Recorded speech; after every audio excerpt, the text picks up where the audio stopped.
Okay, more on matching foundations that I want you to know about. On the same chart that I talked to you about in a previous video, I want you to know that there is a small gap between ivory, which is that one, ivory 5 and beige 5.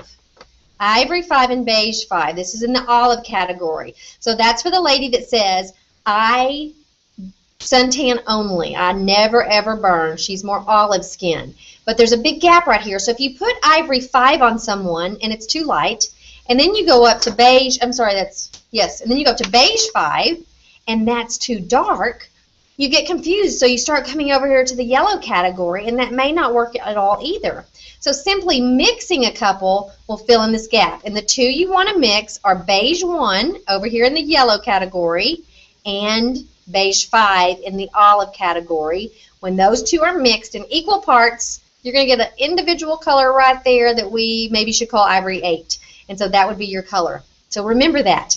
Also, a couple other things about foundations. I want you to know that matte and luminous foundation shades that we have in Mary Kay are the same color, but the luminous ingredient, the ingredient that's in our luminous foundation that makes it more luminous, will make it appear slightly lighter on the skin than if you were in the matte shade. So always try to match them in the formula that you think they'll be wearing.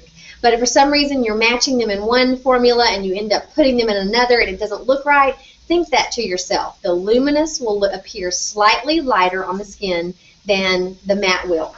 The final thing I want you to know is we have several types of foundations. We have the liquid foundations that are Mary Kay Age Fighting liquid foundations. They are the ones that are on this chart that I just mentioned to you.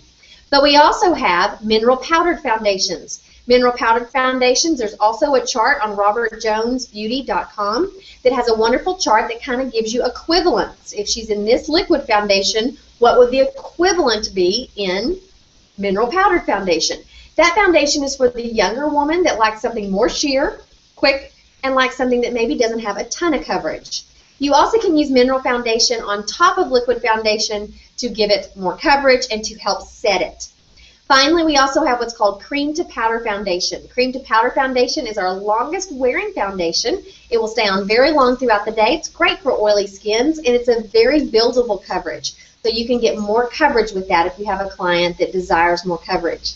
And finally, it's not a foundation, but it's the product that I recommend using at that first appointment unless the lady just needs more coverage, and that is our CC cream. The reason I recommend you use those is because there's just 4 shades. There's very light, there's light to medium, there's medium to deep, and there's deep. It can't be easier than that. You, on your very first appointment all by yourself, you could pick a shade out of 4 shades that match every person spot on. I know you can.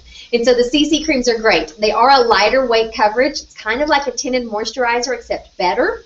And so unless a woman just needs more coverage, start with CC creams. It can make your job a whole lot easier. Bye for now. I hope that helps.